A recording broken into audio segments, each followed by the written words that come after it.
hello and welcome to another of our To High School and Beyond videos where we interview folks in the community about what they do for a career and talk a little bit about what you can be doing if you want to get on the path to do what they do for a living.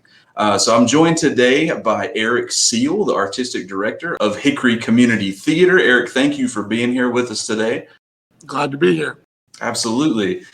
So I want to just start out by asking you to tell us a little bit about yourself and what you do for a living. I am an artistic director, theatrical administrator, producer, and director. So what that means is I'm the artistic director for HCT. As the artistic director, I choose the shows, I plan the artistic vision of the organization, produce the plays that we put on, hire the directors, direct myself. I'm basically in charge of all the artistic aspects of the theater. So what kind of education did you need to get into that type of position? It sounds like you need lots of different varied skill sets. What kind of education got you to where you are today? So the interesting thing about education in the arts is that what's most important is that you get a lot of experience. The basic sort of educational path for people who want to be in administration is to go to school and get their work on their degrees in theater admin. Working to an MFA is, one of the gold standards, a Master of Fine Arts. But that's not the only path. A lot of my educational career path was in getting hands-on, actually getting jobs. Early on, I started working with the Lexington Children's Theater. I'm originally from Lexington, Kentucky. And I went there as an actor. I auditioned and got in their teenage company for the year. And while I was there, our instructors and our mentors encouraged us to just, learn new skills outside of just performing. At the time, I do a bit of carpentry and painting, and I would volunteer to do set construction. But my mentor was, Lisa Zaleski, was constantly saying, well, why don't you come into the office today and learn how to write a press release? Why don't you come in the office today and learn how a budget works? Work the box office, learn how to interact with the patrons. My mentors there were great at pushing me to try these things I would have never thought of doing. And that's what eventually led me to my actual real passion, which is directing. At the time, I had no inclination that I would ever be the director and the producer of the shows, but it was by encouraging me to learn those multiple disciplinary actions and having me come in and just do work that really gave me the experience that when I actually went into the job market full time, I had that background. So you mentioned getting into the job market. What was it like and how did you actually find this job? Is this like it's who you know thing, or did you search on Indeed or something? How did you find this one? So to get my original start, I was doing community theater type stuff and volunteer performing. And I actually started my own company initially. I helped co-found a couple of different small theater troupes in my hometown. That got the attention of larger players. So I originally was the artistic director of a little thing called Surprise Theater and also a co-founder of Apprentice Players. That eventually got the attention of the bigger theater in town, the Professional Theater Actors Guild. They eventually hired me on. So that was kind of when I turned pro. So we use sports analogies a lot in the theater world. You sort of have the amateur part of your career and then you turn pro. And there's different ways and depending on what you do. So actors turn pro when they join the union, for instance. To get to Hickory, I ran the Actors Guild of Lexington for several years. I was with them for a long time, ended up becoming the artistic director there, ran it for several years. I had gone to a couple different places after that. I was back in Kentucky when I left my last theater, and I started searching for where I wanted to go next. And I knew North Carolina was kind of where I wanted to. That was sort of the area I was looking at heavily. And I luckily landed on Hickory's job announcement on Indeed. And that's how I first discovered the theater. When you think about your job as a whole, could you speak a little to the best and worst parts of what you do? Well, the best part is obviously I do what I love for a living. And that's probably the ultimate dream for everyone. I joke that I will play in a tree fort for a living. I live in a world of make-believe and magic and imagination, which is a fantastic thing to do, and be able to keep a roof over your head at the same time. The worst thing is probably the commitment. The arts is notorious for burnout, especially when you're trying to get in or come up. One of the things I love about this job is this is the first time I've just been the artistic director. In a lot of my other theaters, I was the artistic director and the managing director and the marketing director.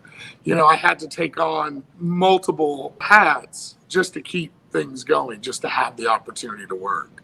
I've seen a lot of people give it up and move on to easier careers. I can see that. What are some other skills that are really important for keeping you going, for continuing to be successful in your career? One of the most important things is that this is a lifelong education career. The day you think you know everything is the day you should retire. There's never a day that you're not learning something new or should be learning something new, because you're always working with new people. One of the really interesting things about, especially from the directing standpoint, the casts are changing. You're getting to work with new people, young people who are just starting out, or new people to the area, or whatever it may be.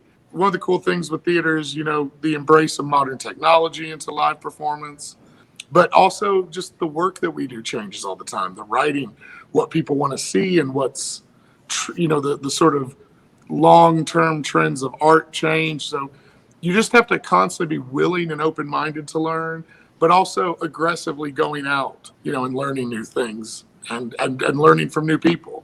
So I think the most important thing is having a really open mind and sort of always be studying. So you've spoken a little bit about the direction of art changing and what people want from theater changing over time. What is your favorite production that you've ever done? Wow. The show I'm doing right now is one of them. It's called The Weir. It's an Irish play. And I saw it as a teenager in New York. I saw the original Broadway production. And I think I was 17 at the time. And it was the first time that spark of directing came into me. I watched this play and I loved it so much. And I was talking about it all the time and thinking about what I would have done if I could have put it on. And that was the first time it occurred to me that was an option to direct. But of the entirety of my work as a director, my favorite play of all time is called The Elaborate Entrance of Chad Deity.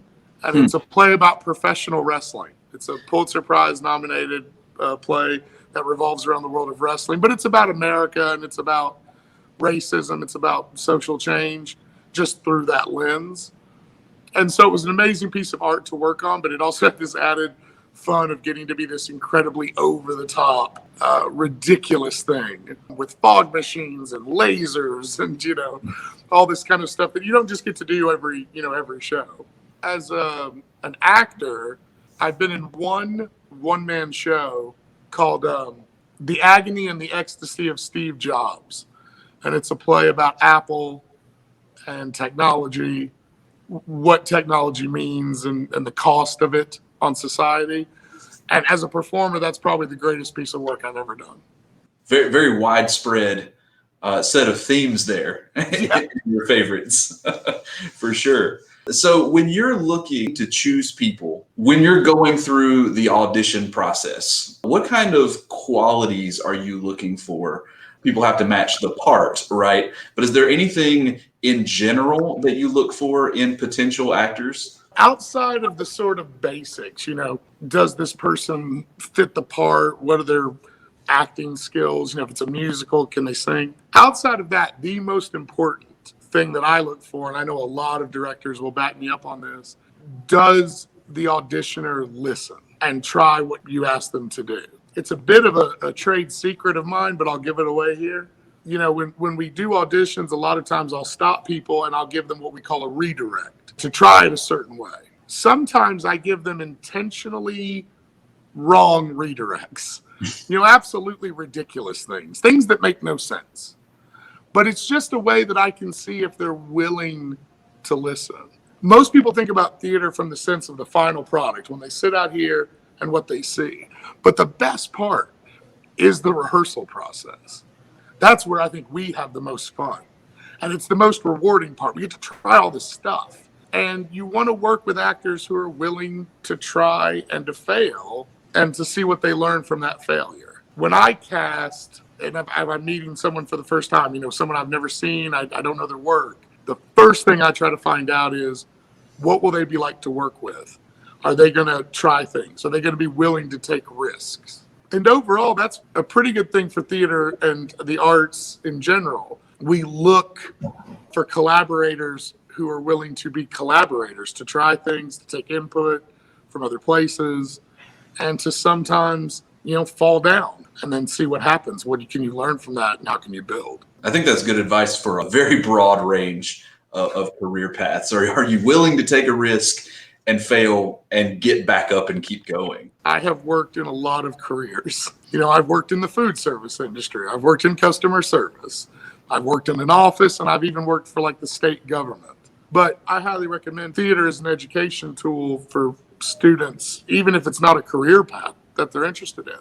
Because a lot of the lessons you will learn in this, in putting on shows and in working in this nonprofit environment especially, are incredibly beneficial to other careers. Public speaking, willingness to collaborate, leadership skills, team building skills, those are all things you learn here. And they tend to be incredibly useful no matter what job market you go into. Thank you for sharing that. We probably need to wind this down. So I want to thank you for being here with us, for hanging out, for sharing your wisdom and insight with our students. And before we actually close it off, do you have any closing words of advice for any students who may want to get into the theater someday, whether it's acting or directing or whatever? If you are serious about a theater career, find your local theater, whether it be a little community theater, whether it's a children's theater, whatever it may be. Find it and start attending it.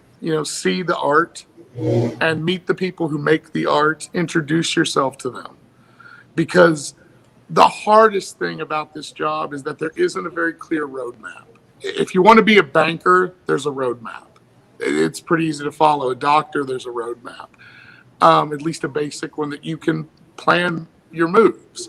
And a lot of this career is about what you learn from other people. Again, you may not even know what particular thing within theater interests you. You may not be sure. There's probably a kid out there right now who might be the next Tony Award-winning Broadway lighting designer and who's never stepped foot in a theater yet.